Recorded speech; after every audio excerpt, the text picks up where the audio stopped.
ഇന്ന് നമുക്ക് ദിവസങ്ങളോളം കേടുകൂടാതെ സൂക്ഷിക്കാൻ പറ്റിയ സ്നാക്ക് കണ്ടു നോക്കാം. അപ്പോൾ ഇതുണ്ടാക്കി എടുക്കാൻ വേണ്ടി ഒരു ബൗളിലേക്ക് 250 കപ്പിന് 1.5 കപ്പ് മട്ട റൈസ് എടുത്തിട്ടുണ്ട്. ഇനി ഇത് നമുക്ക് 3-4 പ്രാവശ്യം നല്ലതുപോലെ കഴുകിയെടുക്കണം. ഇതുപോലെ കഴുകിയെടുത്തതിന് ശേഷം നമുക്കിനി ഒരു അരിപ്പയിലേക്ക് മാറ്റി കൊടുത്തിട്ട് ഇതിൻ്റെ വെള്ളം മുഴുവനായിട്ടും കളഞ്ഞെടുക്കും. ഇനി ഒരു കടായി ചൂടായതിലേക്ക് നമുക്ക് ഈ അരി ഇട്ട് കൊടുത്തിട്ട് മീഡിയം ഫ്ലെയിമിൽ നല്ലതുപോലെ തുടർച്ചയായി ഇളക്കി കൊടുത്തിട്ട് വറുത്തെടുക്കാവുന്നതാണ്. അങ്ങനെ ഇപ്പോൾ ഈ അരി നല്ലതുപോലെ വറുത്തെടുത്തിട്ടുണ്ട്. ഇനി ഇത് നമുക്ക് പെട്ടെന്ന് തന്നെ മറ്റൊരു പ്ലേറ്റിലേക്ക് അങ്ങ് മാറ്റി കൊടുക്കും. ഈ കടായിൽ തന്നെ വെച്ച് കൊടുക്കേണ്ട, അപ്പം കടായിലെ ചൂട് കൊണ്ട് ഇതിൻ്റെ അടിഭാഗം കരിഞ്ഞു പോകും. അതുകൊണ്ട് ഇതുപോലൊരു പ്ലേറ്റിലേക്ക് അങ്ങ് മാറ്റി കൊടുക്കും.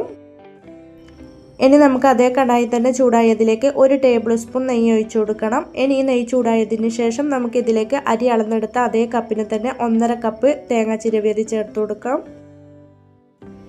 ഇനി ഇതും നമുക്ക് നല്ല പോലെ ഒന്ന് വറുത്ത് കൊടുക്കാവുന്നതാണ്. മീഡിയം ടു ലോ ഫ്ലെയിമിലാണ് വെച്ച് കൊടുത്തിട്ടുള്ളത്.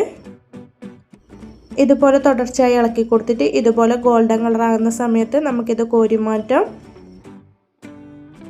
ഇനി നമുക്ക് അതേ കടായിലേക്ക് തന്നെ 1/4 കപ്പ് അണ്ടിപ്പരിപ്പ് ഇട്ട് കൊടുത്തിട്ട് അതും ഒന്ന് വറുത്ത് കോരണം. ഇനി അതേ കടായിലേക്ക് തന്നെ 250 കപ്പിന് 1 കപ്പ് ശർക്കരപ്പൊടി, പിന്നെ ഇതിലേക്ക് 1/4 കപ്പ് വെള്ളവും കൂടെ ഒഴിച്ചു കൊടുത്തിട്ട് നല്ല പോലെ ഒന്ന് തിളപ്പിച്ചെടുക്കാം. അങ്ങനെ ഇപ്പോൾ ഇതിപ്പോൾ നന്നായിട്ട് തിളച്ചിട്ടിട്ടുണ്ട്. ഇനി നമുക്ക് ഫ്ലെയിം ഓഫാക്കി കൊടുക്കും. ഇനി നമുക്ക് മിക്സിയുടെ ചെറിയ ജാറിലേക്ക് നമ്മൾ നേരത്തെ വറുത്ത് മാറ്റി വെച്ച അരിയുടെ പകുതി അങ്ങ് ഇട്ട് കൊടുക്കണം. ഇനി ഇത് നമുക്ക് ചെറിയൊരു തരിയോടുകൂടി പൊടിച്ചെടുക്കാവുന്നതാണ്. പിന്നെ ബാക്കിയുള്ള അരിയും ജാറിലേക്ക് ഇട്ട് കൊടുക്കണം. കൂടെ നമ്മൾ നേരത്തെ വറുത്ത് മാറ്റി വെച്ച അണ്ടിപ്പരിപ്പും അതും കൂടി ഇട്ട് കൊടുത്തിട്ട് നല്ല പോലെ ഒന്ന് പൊടിച്ചെടുക്കാം. ഇനി ഇതിലേക്ക് നമ്മൾ നേരത്തെ വറുത്ത് മാറ്റി വെച്ച ആ തേങ്ങ അങ്ങ് ഇട്ട് കൊടുക്കണം.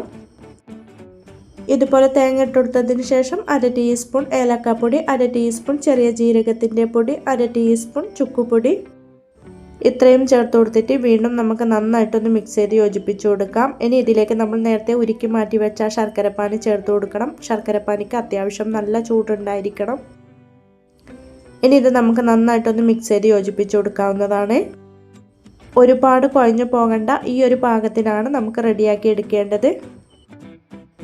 ഇനി നമുക്ക് ഇതിൽ നിന്ന് കുറേശ്ശെ എടുത്തിട്ട് ഇതുപോലെ ഒന്ന് ഉരുട്ടിയെടുക്കാം. നന്നായിട്ട് പ്രസ് ചെയ്ത് കൊടുത്തിട്ട് വേണം ഇതുപോലെ ഉരുട്ടിയെടുക്കാൻ വേണ്ടി. ഇതുപോലെ ഉരുട്ടിയെടുക്കുന്ന സമയത്തും അത്യാവശ്യം നല്ല ചൂടുണ്ടായിരിക്കണം ഇതിന്.